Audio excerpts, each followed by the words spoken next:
presentación del nuevo libro de Luis, Cuentos Perros. Es un placer pues encontrar aquí tantas caras amigas, vaya, y voy a sujetarlo porque...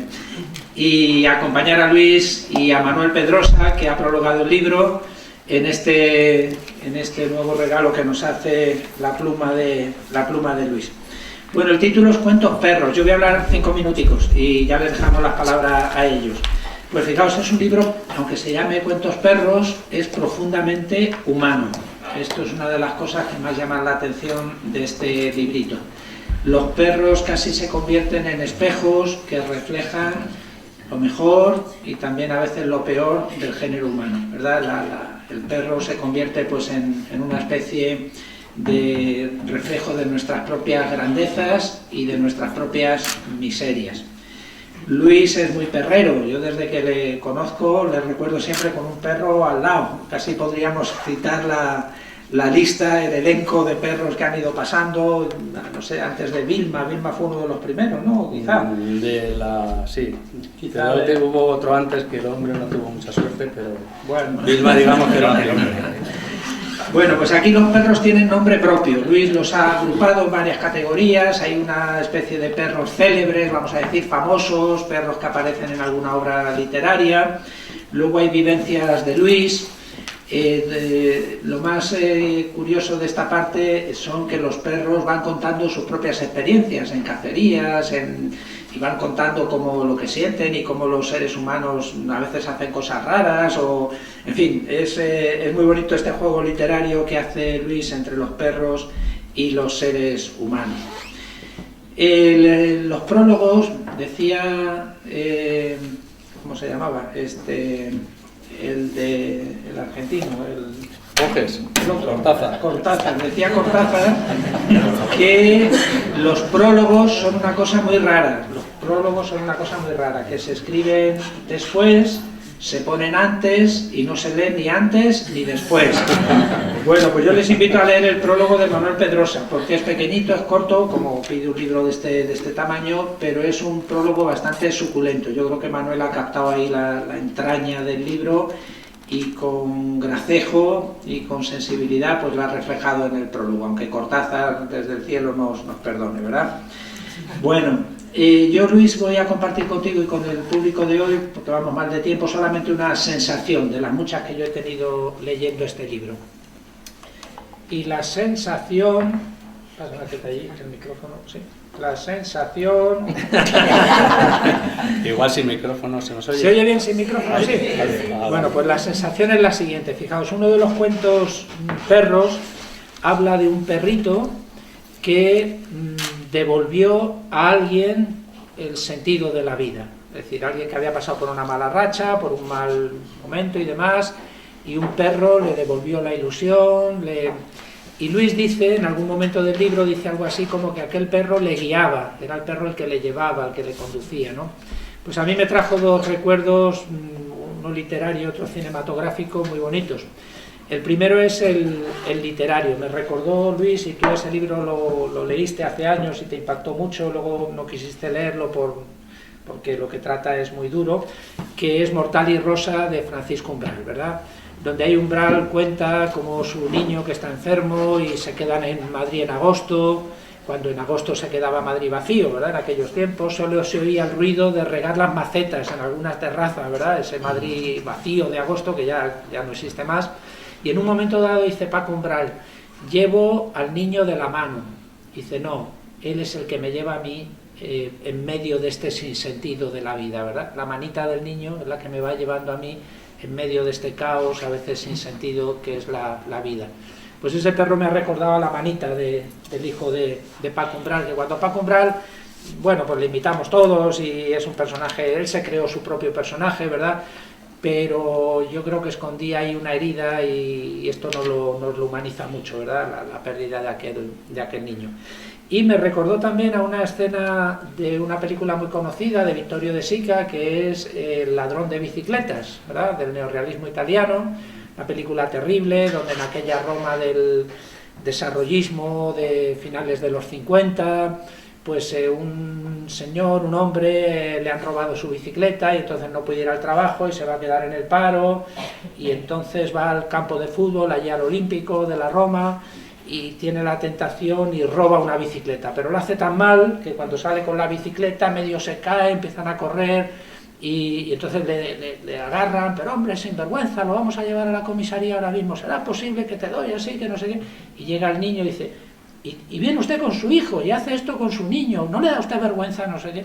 Y entonces el hombre, esa mirada es una de las miradas más bonitas de la historia del cine italiano, la mirada de ese hombre que se queda totalmente avergonzado y en ridículo delante de su propio hijo, dice, bueno, vamos a dejarle, bastante lleva con que su hijo haya visto esta vergüenza y tal.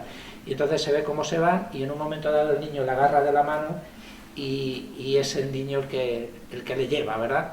Pues ese perro, Luis, me ha recordado, que tú has tratado con tanto cariño y con tanta sensibilidad, me ha recordado un poco eso, que a veces en la vida pues lo más frágil, lo más vulnerable, lo más débil es lo que nos enseña verdaderamente el camino. He contado solamente esta anécdota porque no tenemos tiempo, pero como estas hay muchas en el libro de Luis. Es un libro aparentemente sencillo, con historias de perros y tal, pero seguro que leyéndolo con un poquito de sensibilidad pues encontramos tesoros. Está muy bien escrito y con cuentos perros llenos de humanidad, así lo titularía yo. Bueno, y vamos a dar paso, yo soy el telonero, que me enrollo, pero vamos a dar paso a Manuel Pedrosa. Manuel Pedrosa es amigo de Luis y ya mío también. Han compartido, él viene de Palenciana, de la provincia de Córdoba, ha sido profesor de matemáticas y es un cazador como Luis, muy aficionado, ¿verdad? Y tiene unos títulos que a mí me parecen muy raros, pero que en el mundo vuestro deben ser bastante frecuentes. Es nada más y nada menos, fijaos si suena gordo, Juez Nacional de Podencos Andaluces. Eso, sí. Que además recuerdo con Luis hablando hace muchos años de que en internet encuentras páginas de todo, de las cosas más pintorescas que uno se puede imaginar, que me comentabas tú que habías encontrado muchas páginas de podencos andaluces. Y yo te dije, pero de podencos en general, no, de podencos andaluces, no nos mezclemos aquí. El universo podenco es infinito. El universo podenco, ojo al dato, Bueno, pues en el plano literario, Manuel es autor ya de varios libros sobre el podenco andaluz.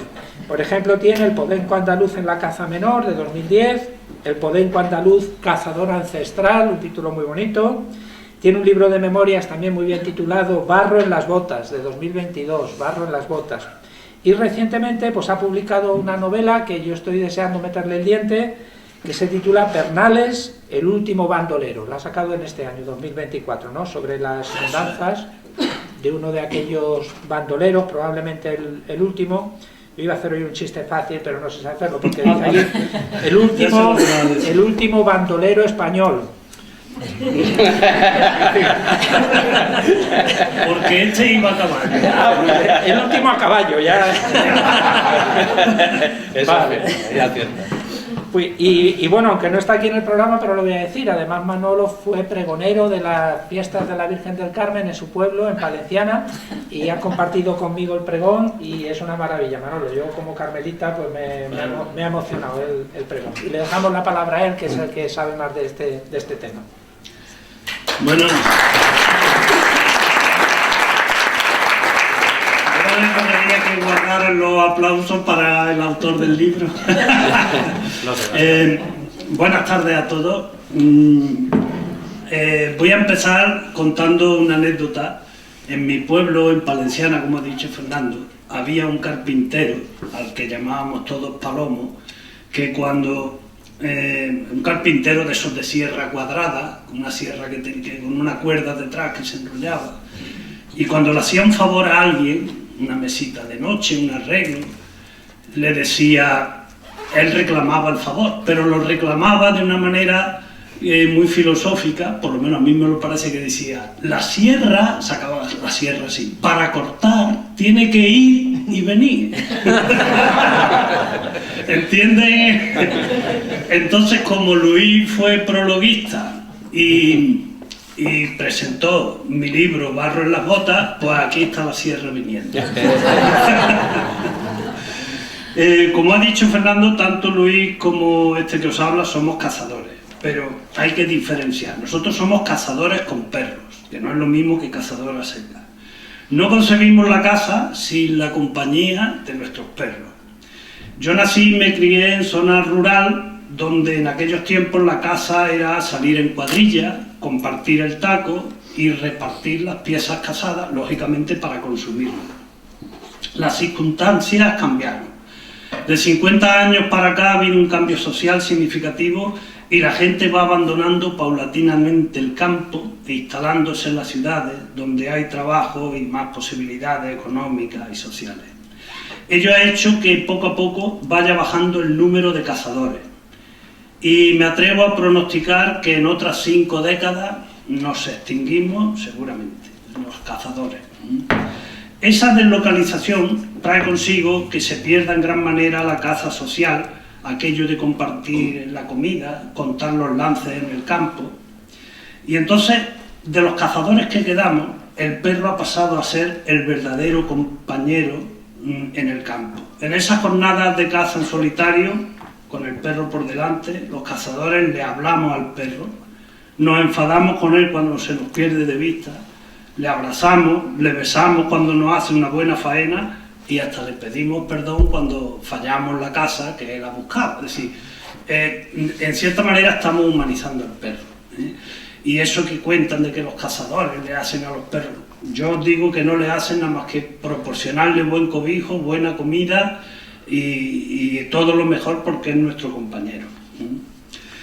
Y sabrán ustedes por las películas de Disney que la mejor manera de humanizar un animal es hacerle que no solo le hablemos nosotros, sino que él también hable y piense. Eso es lo que hace Luis García en esta serie de cuentos perros. Dotarlos de humanidad, de expresión sincera y noble, que causa al lector una profunda ternura. Luis sabe, como cazador que es, ponerse en el mejor puesto o punto de caza. Y como escritor, en el mejor punto de vista para abordar un tema. También sabe, y lo dice abiertamente cuando se percata de una historia que merece contarla, dice, eso que cuenta, o que me he enterado, o que estabas diciendo, merece un relato. Y tú no caes en ello, pero él lo capta y a partir de ahí elabora una historia. Ocurre algo parecido con los perros de caza, que unos son más encontradores de caza que otros. Pues Luis, aparte de saber contarla, es un gran encontrador de historias. Una de las historias que viene en el libro, quizás la más triste, porque fue real, se la conté yo. La muerte de Antoñuelo, un perrero de Córdoba que en una montería le dispararon sin querer y cayó herido al suelo. Tal vez pudieron salvarlo, pero sus perros, que llevaban más de 20, una reala, perros grandes para agarrar jabalíes, lo rodearon para defenderlo e impidieron que nadie se acercara a él para atenderlo, y eso fue la causa de su muerte. Cuando yo le conté la historia, esto ocurrió en los años 80 o así del siglo pasado. Dice Luis lo que os acabo de decir, eso merece un relato, y efectivamente ahí está el relato.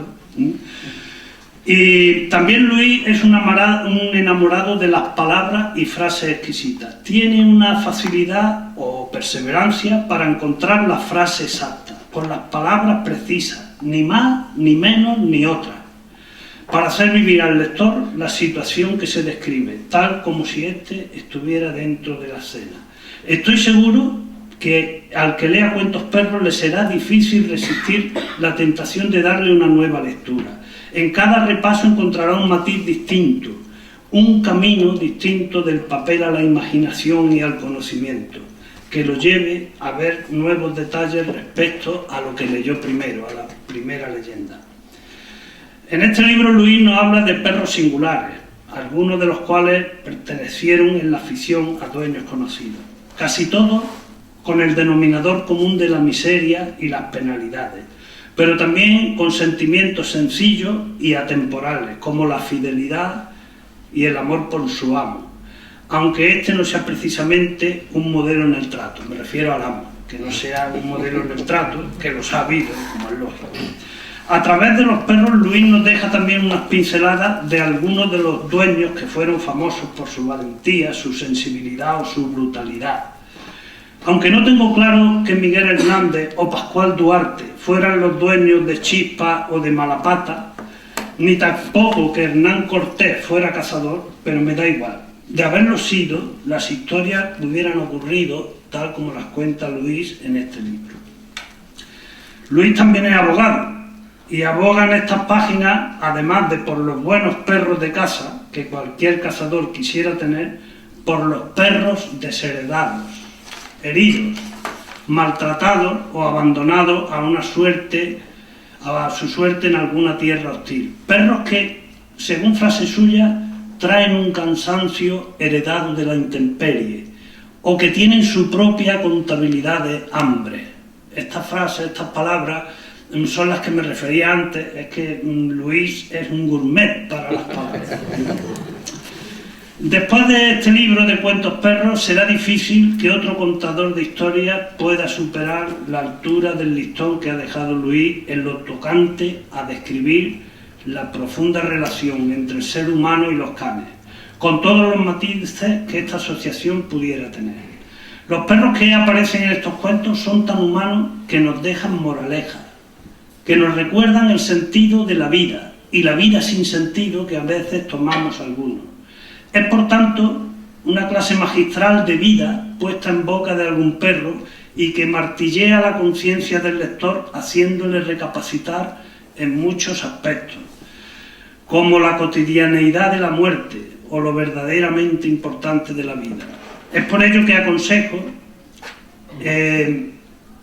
releerla, como he dicho antes, porque en la nueva lectura sacaremos nuevas conclusiones.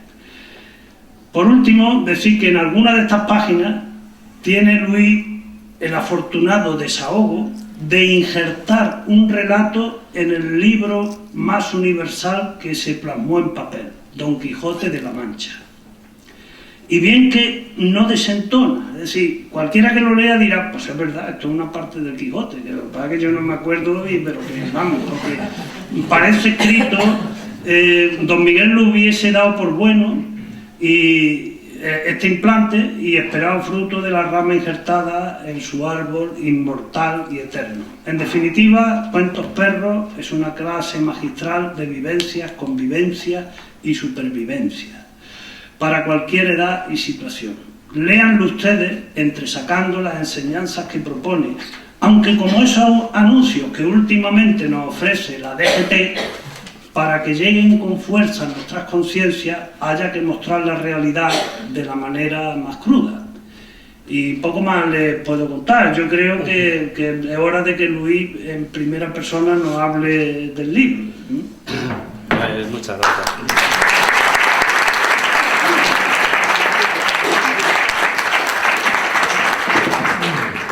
Bueno, pues vamos a dar ahora la palabra a Luis.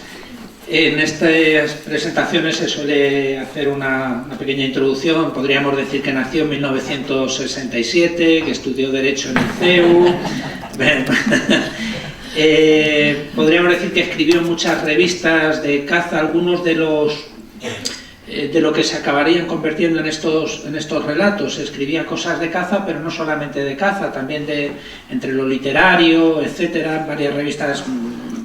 Yo por lo menos no las conocía, excepto una que es Jara y Sedal, aunque sea por la parodia que hace José Mota de Jara y Sedal. En fin, ahí empezó un poco él a gestar estas historias.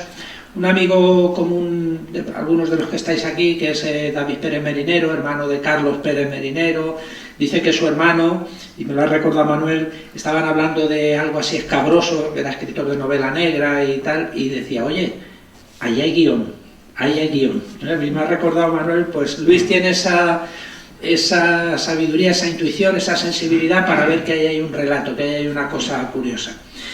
En cuanto a lo que ha publicado, pues hay que destacar las poemografías del año 2003, que yo me había olvidado en el papel que te mandé. Hace 2 años tuvimos la suerte de presentar allí por la Plaza de Castilla Las Palabras para un Instante, un libro precioso con fotografías de Ana. Yo me atrevería a decir que Ana ha heredado fotográficamente la sensibilidad literaria de Luis, porque Ana tiene unas fotos que son preciosas en ese libro. sencillas, no son barrocas, no son retocadas, no son rebuscadas, pero capta el instante. Yo dije una pedantería, bueno, en estos sitios hay que hacer una pedantería, pues no dicen, han traído al hombre este para contar 4 chascarrillos, ¿verdad?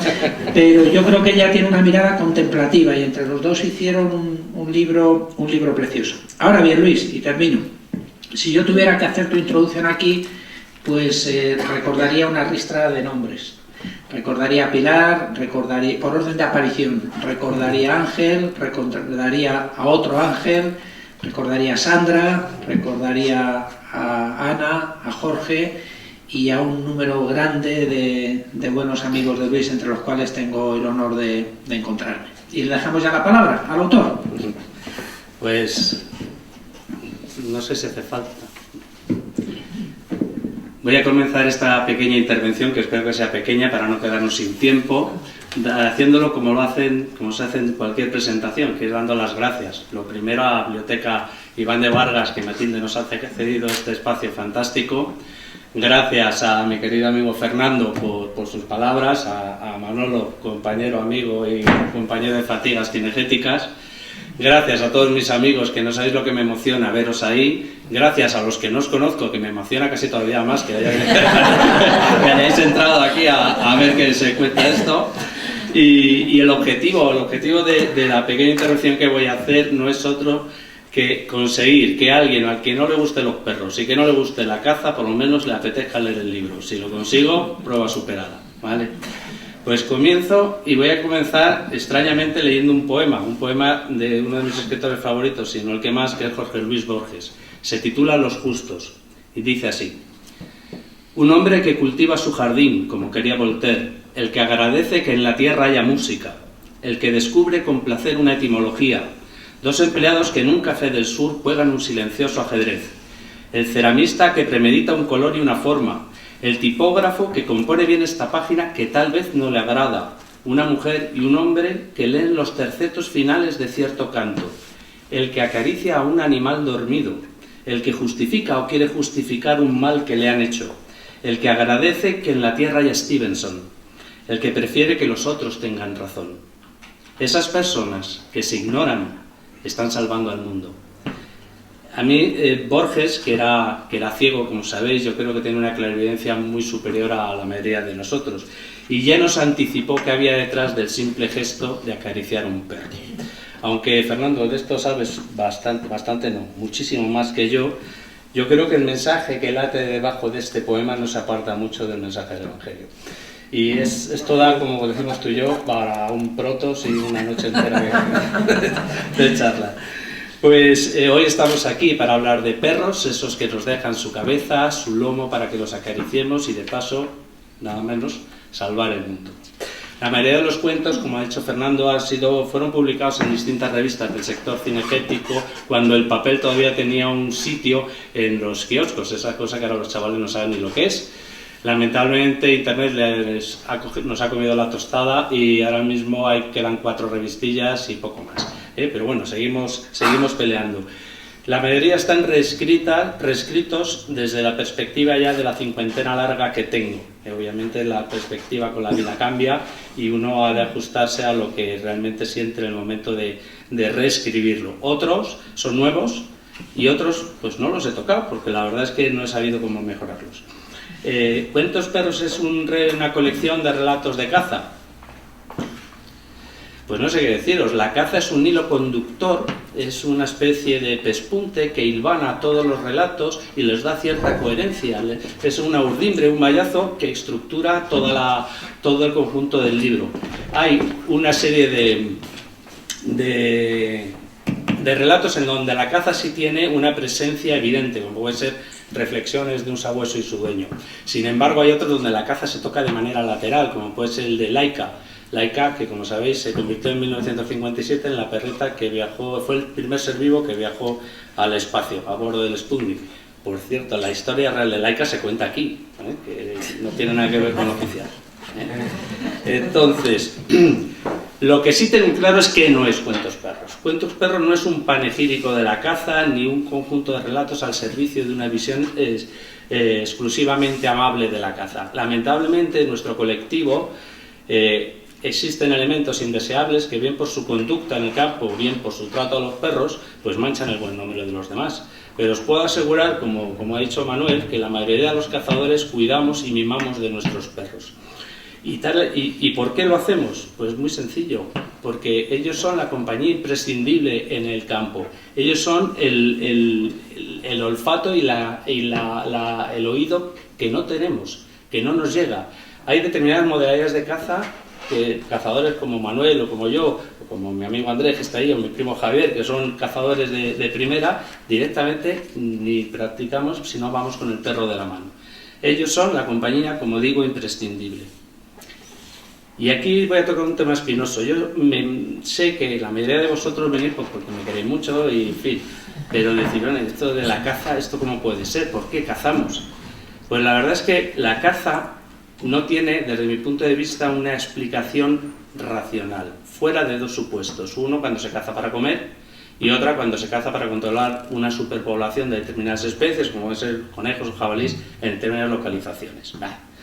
Pero no nos engañemos, ninguno de los cazadores que estamos aquí, y cuento 4, así a bote pronto, ninguno lo hacemos por eso.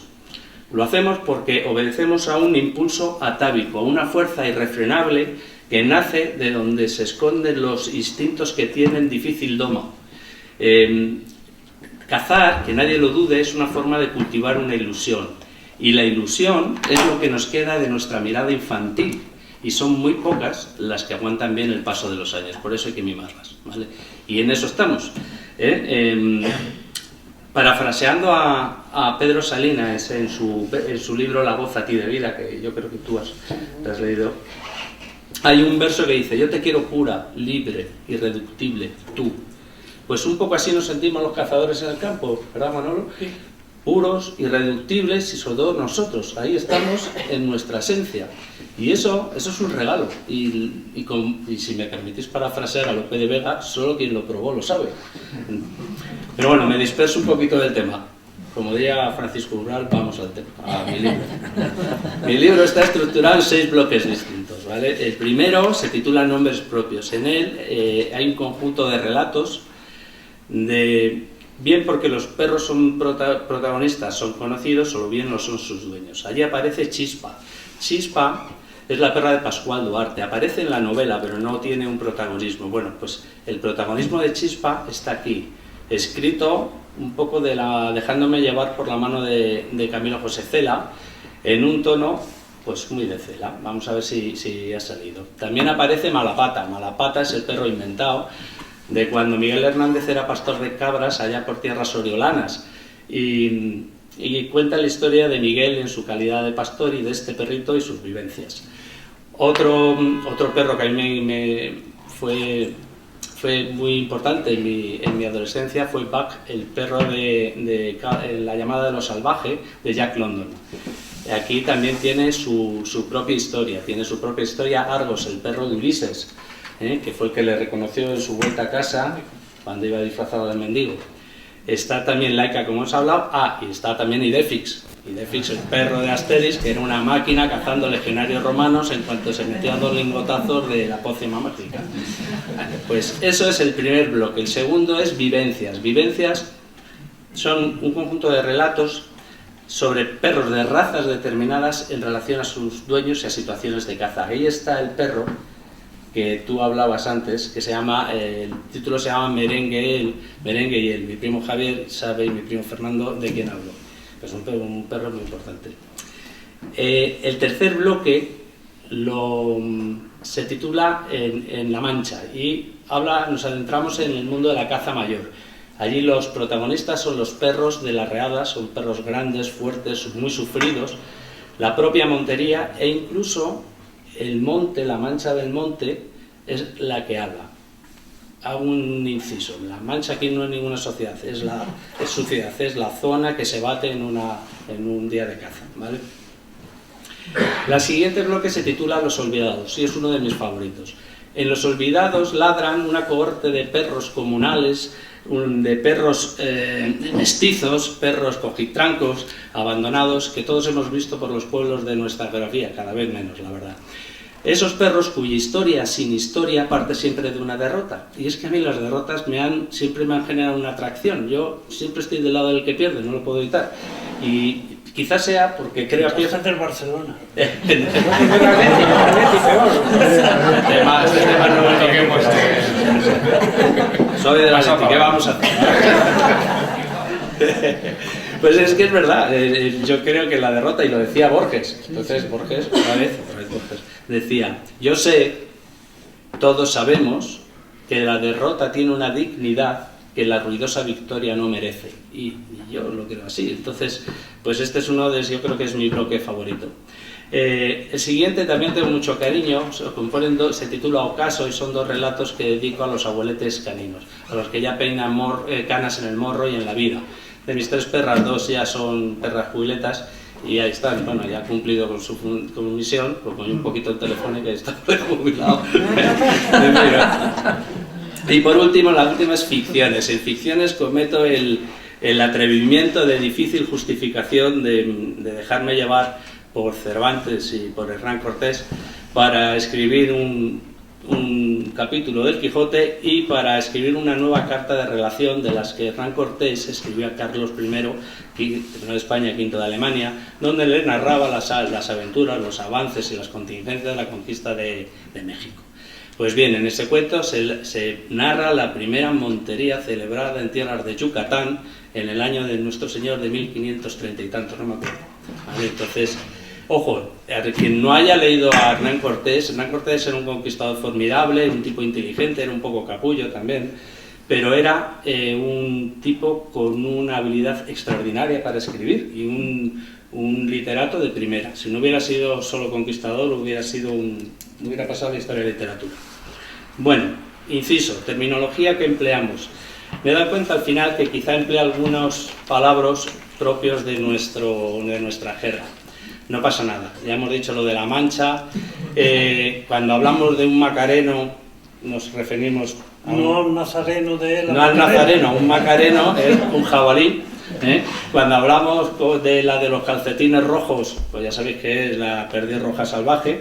Pero bueno, que si tenéis dudas, pilláis cualquier cazador, esto lo resuelve en un pispas, ¿vale? Pero además, ¿de qué habla Cuentos Perros? Pues quienes lo lean van a encontrar sexo, van a encontrar violencia, van a encontrar amor y van a encontrar muerte. Todo, lógicamente, en términos y dimensiones estrictamente caninas. También van a encontrar cierta dosis de humor y más de una concesión a la ternura. Y sobre todo van a encontrar una mirada que pretende ser compasiva para los perros. Y aquí, perdona que te plagio una conversación que tuvimos en cierta ocasión. Cuando hablamos de compasión, me acojo al sentido etimológico de la palabra. Compasión viene del latín cum passio, que a su vez es un calco de la expresión griega simpateia, que significa sufrir juntos, es decir, hacer propio el sufrimiento ajeno. Esa palabra compasión, y esto da para otros protos, yo creo que es uno de los pilares fundamentales del mensaje del Evangelio. Entonces, quizá el ambicioso objetivo de esta pequeña colección de cuentos es que aprendamos a vivir un poco perrunamente. ¿Por qué? Porque los perros son un modelo de vivir el instante presente, el instante de un trozo de pan, el instante de una caricia o el instante de un jabalí sujetado a dientes. Hay que, en esta sociedad de sobredosis permanente en la que vivimos, donde hay una urgencia por todo, yo creo que vivir perrunamente es algo más que recomendable. Ya lo decía en la escuela cínica, y me vuelvo otra vez, estoy un poquito pedante con la etimología. Cinicum viene del griego kinikos, que significa perruno, y como todos sabéis, el nombre más famoso de esta escuela fue Diógenes de Sinope, que fue famoso porque vivía en una tinaja en la calle, salía en pleno día con un candil, decía que buscaba un hombre, ¿no? Y Diógenes, la anécdota, seguro que la conoces, pero yo la cuento por si acaso porque mola mucho. En cierta ocasión Alejandro Magno quiso comprobar hasta qué punto era cierta sus creencias y coherente con lo que él decía y lo que defendía, ¿no? Entonces se acercó a Diógenes y le dijo que le pidiera cualquier cosa que le deseara, cualquiera, que se la conseguía. Se queda así mirando y dice, pues sí, tengo algo que quiero pedirte. Se quedó el otro ya pensando en, esta es la mía. Y pues dime, dice, por favor que te apartes, que me estás quitando el sol y estoy helado. Y esa anécdota resume un poco bien cuál es la doctrina de los cínicos, ¿no? Y es un poco lo que yo quiero trasladar aquí en esta colección de cuentos. Voy acabando, no me quiero enrollar. La portada que veis aquí es como una foto que hizo mi querida hija Ana en un gesto que es muy complicado de ver en los perros, y es que Tiza, que es la perra blanca, apoya su cabeza sobre otra de mis perras. Esto, lo hablábamos antes de entrar aquí, y Manuel, que de Podencos de verdad es de las personas que más sabe en España, jamás ha visto nada parecido a esto. Y yo tampoco lo he vuelto a ver. Pero ahí estaba Ana, y le hizo la foto. Y esto merecía portada. Y atrás está mi otra perra, entre dos de mis zapatillas de estar por casa, en uno, después de realizar su fechoría favorita, que es robarme las zapatillas y llevársela a la alfombra suya donde se tumba. Le reímos la gracia de pequeña y ya no había manera. Voy acabando. Quería hablar del colofón. El colofón solo está en esta edición que tenéis hoy aquí y me lo sugirió el editor Miguel Ángel Navarro, que no puede estar hoy aquí. Y me dice, ¿por qué no haces una referencia a San Roque, que hace 700 años que entró a Piacenza, se dice, ¿no? Piacenza, y se puso a curar a los enfermos de la peste, y el hombre pues se contagió. Y cuando se contagió, decidió salir e ir a morir al monte por no contagiar a nadie más y morir en soledad. Entonces, fue a morir, pero milagrosamente no murió. Y no murió porque todos los días un perro le traía una hogaza de pan y le lamía las llagas. Hombre, algo de intercesión divina parece que también había, ¿no? Y de ahí lo del perro de San Roque, que no tendría rabo, pues sería nulo, ¿no? Un bretón o algo de esto. Pero que traía pan. Sí, como tu perro, Javi. Pues yo creo que 700 años después, y lo creo firmemente, nuestros perros, a su manera, siguen sanándonos las heridas. Yo os invito a leer cuentos perros y a que lo hagáis como lo harían sus protagonistas, caso de que supieran leer, claro, que lo hagáis con una limpia mirada canina. Y eso es todo por hoy. Así que...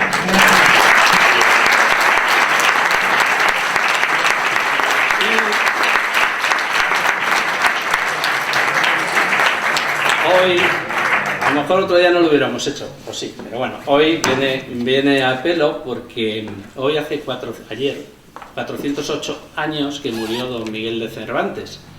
Y yo creo que esto, como diría nuestro antiguo jefe de Telefónica, Luis Prendés, amerita una lectura de un manuscrito que llegó a mis manos de un historiador árabe que se supone que es del siglo XIII y que se llama Cide Hamete Ben Engeli, y que según el propio Cervantes es el autor real del Quijote. Así que vamos a leerlo. Es una versión un poco ajustada a tiempo porque para que no nos coma, y necesitamos a mi hija Ana, que va a hacer de narrador, mi querido Fernando hará de Sancho Panza, mi querido amigo Manuel de Don Quijote, y yo haré de rondador extremeño. Va porque el río.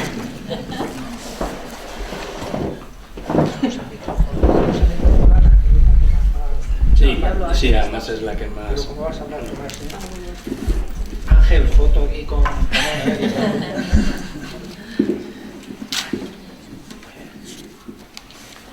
Vale. El título es de cómo Don Quijote se encuentra con unos rondadores extremeños y otros graciosos sucesos dignos de feliz recordación. Despertó Don Quijote antes de la alborada, cuando la luna todavía relumbraba en toda su redondez, y lo hizo con sudor y gran sobresalto que traía a causa de un sueño, que las aguas oscuras de la noche había tomado forma de poema. En vano quiso traer al día y a la memoria las estrofas que la noche y los sueños le habían regalado tan de balde. En estas andaba cuando de sus tripas salió el lamento con el que cada madrugada pedían exoneración, como si de culpas no expiadas se tratase. Rápido pasas del verso a la prosa, pensó Don Quijote, mientras buscaba entre los matorrales aquel que tuviera más pinta de excusado. Lo halló tras unas rocas que daban cobijo y que venían como de molde a la ocasión. Terció la chambra que le servía de camisón y cuando había conseguido el acomodo precario y el equilibrio imprescindible, escuchó ladrido y unas voces cercanas que discutían.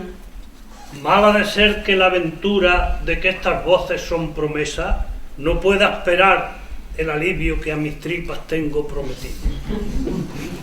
Las voces se hicieron más vivas y ya corría Don Quijote a vestirse y a despertar a Sancho que, ajeno a la discusión y a los sueños en verso de su señor, roncaba como si lidiaran una berrea de venados. ¡Aviva, Sancho! Que no son siervas, sino aventuras las que se nos han de rendir. Mire, señor, que esas voces que del otro lado del valle suben no parecen que estén librando más batallas que las propias de cambiar pareceres, y no es ley que personas discretas empeñen las narices propias en oler asuntos ajenos. Pero ya Don Quijote, a dar ganriste, enfilaba donde las voces se escuchaban. Comenzó a sentir más vivos los ladridos con los que los perros acusaban su presencia, y el muestrario de gruñidos fue tal que Rocinante reculaba, como comido de temores, buscando la querencia de la huida que, si no fuera por la picazón de espuelas del jinete, hubiera buscado otros prados más huérfanos de dientes. Llegó a un pequeño aprisco donde vio a no menos una docena de perros y dos hombres que hacían un rimero con unos troncos secos que quedaban a su mano. Al verlos, y una vez calmada a puras voces de los hombres la algazara de perros, Don Quijote, embrazando la daga, exclamó: Tengan a bien vuesas mercedes, danme cuenta del fin que pretenden, llagando esta noche de luna con esa algarabía de perros. No se ofenda vuesa merced y díganos a quién hemos de dar las explicaciones. Este que os habla es Don Quijote de la Mancha, por otro nombre conocido como el Caballero de la Triste Figura, y es el mismo que os pide cabal razón del molimiento que con tanto perro estáis dando al silencio de esta noche vestida por la luna de plata, y en que velaba el sueño de cristal de la sin par Dulcinea del Toboso, cuya belleza es para unos sueños, para otros tormento, y para este que os habla, razón de vida, y si la ocasión lo exige, también de muerte.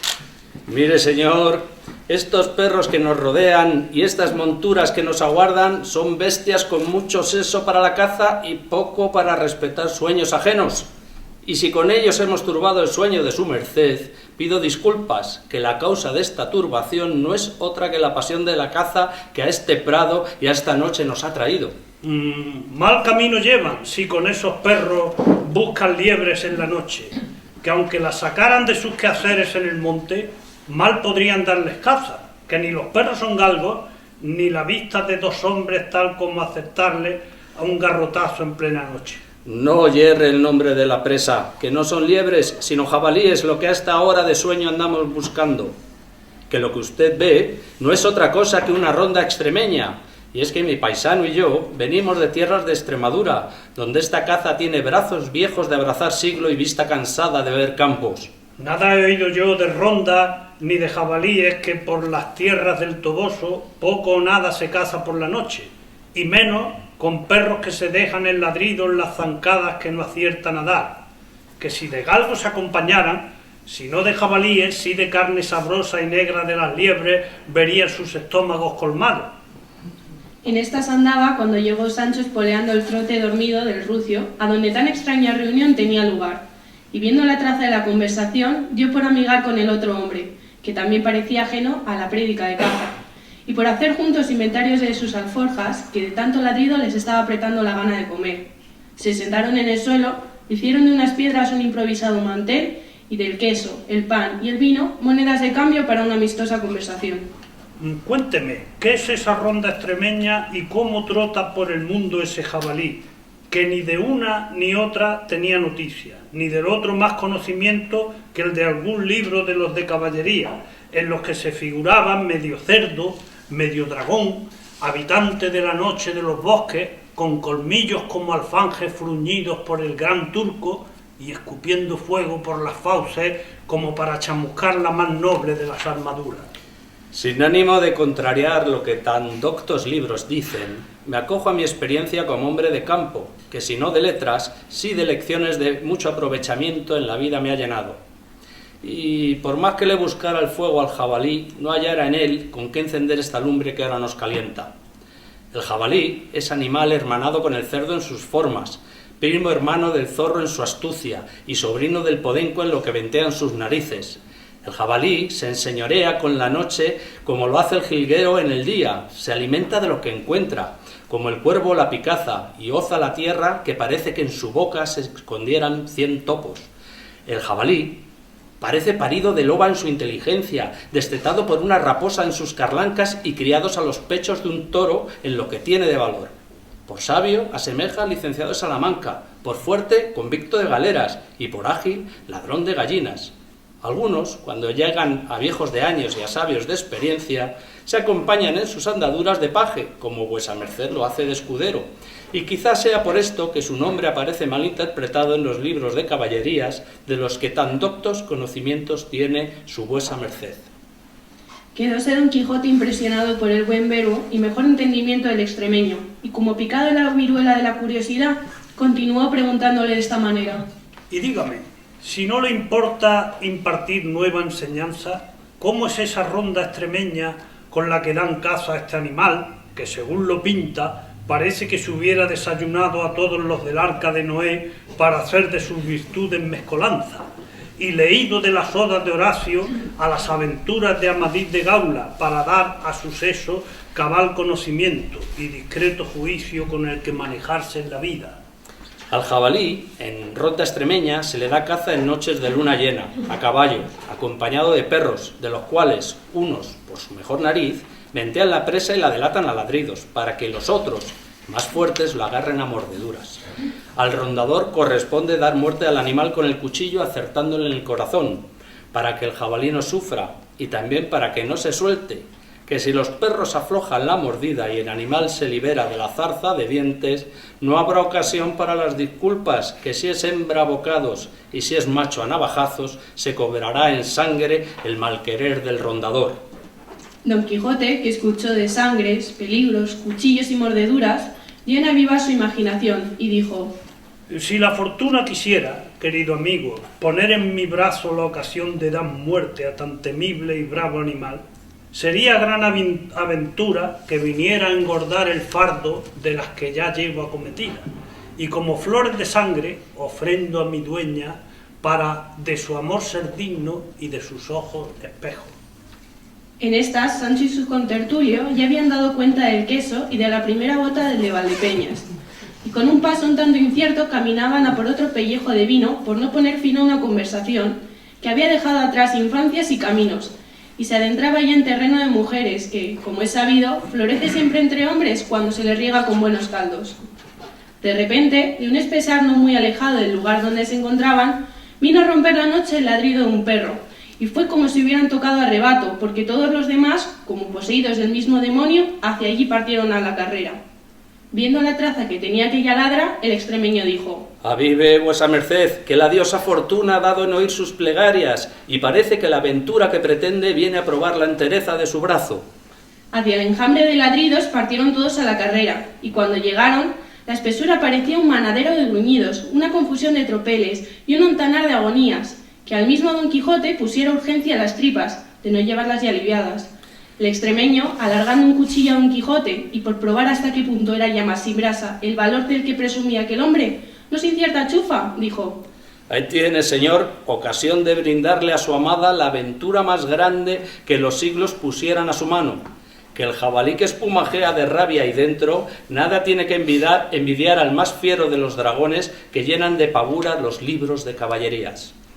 Ya Don Quijote, con los ojos acendrados por la locura, se adentraba en lo espeso, cuando Sancho, que recién llegaba en el rucio, le gritó: Mire vuesa merced que ahí donde usted se dirige hay peligro cierto, que los jabalíes, si están comidos de perros, se desayunan valientes y se meriendan héroes. Deje usted que sean los extremeños los que pongan remate a esta ocasión, que poco favor le va a hacer la fiera ante doña Dulcinea, si le deja mancado, desdentado o cojo. Calla, buen amigo, que en esta ocasión es lienzo para mi pincel y papel para mi pluma, y seré yo quien pinte con sangre y escriba con el cuchillo la más grande aventura que mi brazo acometió, y luego relaten la misma, si en ella soy finado, a la que es mi dueña y señora, pues de su recuerdo me asisto para acometer la muerte de la fiera que en la espesura me aguarda. Apure el discurso, señor, que por cómo suenan los gruñidos ya los perros deben haber hecho presa, y de morder, como de correr, también se cansan, que es mucha la carne y la fuerza del mordido. Adentróse Don Quijote la espesura, y allí se revivó el fuego de gruñidos y berridos, como venteado por el fuelle un herrero. Allí se oyeron lamentos de perros, enviones de jabalí y golpes en la armadura, como si jabalí, perros y caballero se huracanaran en un turbión de sangres, de dientes y de metales. Después, el silencio de cuando un corazón deja de latir y la figura desencajada de Don Quijote que salió salpicado de sangre y abollado de panoplia para decir: Ahí tenéis, muerto por el cuchillo al que tan bravamente se defendió del aguacero de dientes. El valor de ese animal sobra para alentar a un ejército ante el gran turco, y su muerte por mi brazo es ofrenda de amor eterno para mi señora, Dulcinea del Toboso. Los demás alegráronse del buen fin de la ronda y entre abrazos y felicitaciones sacaron, no sin esfuerzo, al jabalí de la fosca para aviarlo junto al fuego. Una vez allí, unos por continuarla y otros por darle comienzo, sacaron los vinos y viandas que todavía lastraban las alforjas, que pareciera que al buen colofón de la aventura les hubiera avivado el hambre.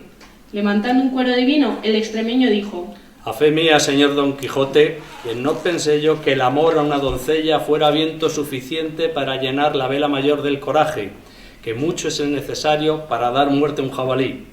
Vaya este trago a la salud de su señora doña Dulcinea del Toboso y a la memoria de la bravura de este Macareno, que ahora tapiza con su sangre la brava tierra de esta sierra. Así que Don Quijote escuchó el brindis y, como si estuviera de vuelta al sueño de aquella madrugada, recordó, como iluminado de milagro, el poema que la dormida le había regalado y que su vigilia no pudo sujetar, y con voz alegre declamó: Del monte y de los ásperos jarales, despesares do toda luz se ahoga, toma la licenciatura y la toga el discreto señor de los breñales. Viajero en singladuras cardinales, peregrina en la noche y más aboga en defensa de una vida sin soga, que de yugos le libre y de males. La flor de tu nombre crece en las leyendas, de tu sangre libre cual río crecido, de tu pecho gigante de abrir senda. Quiere mi dueña que seas vencido, solo por darle a mi valor en prenda, de una mañana de sus labios vestido. Y para celebrar tan alegre recordatorio, se echó al coleto un trago que dejó al pellejo pidiendo relleno, y a Sancho, con una sequedad en el galillo, que de sed le hubiera afinado si tan al punto otro bote de vino no le hubiera puesto el remedio. Ya está.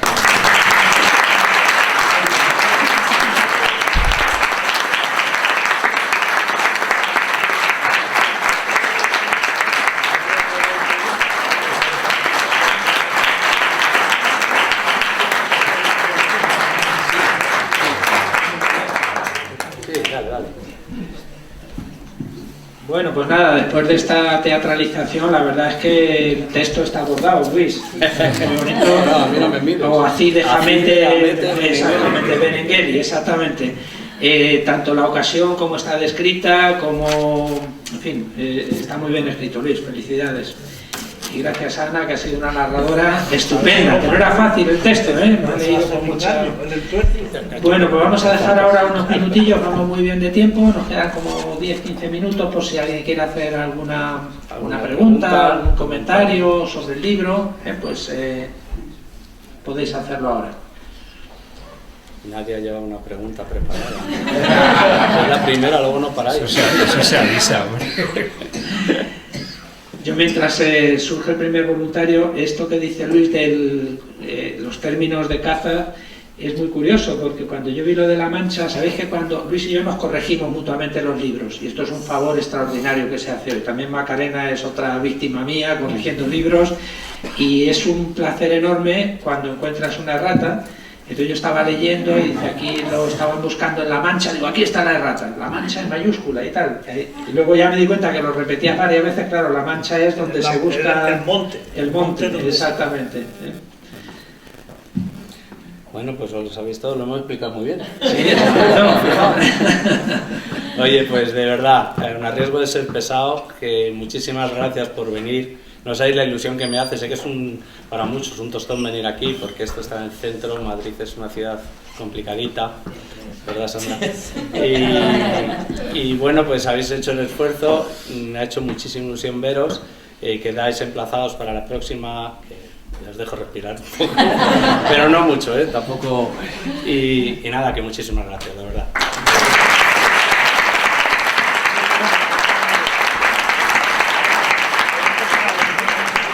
Podéis tratar el libro si queréis, incluso alguna dedicatoria puedo hacer. Pero... Os lo firman, Luis. Sí, sí. ¿Os lo han leído? Perdón, Me he cagado con las dos. Sandra.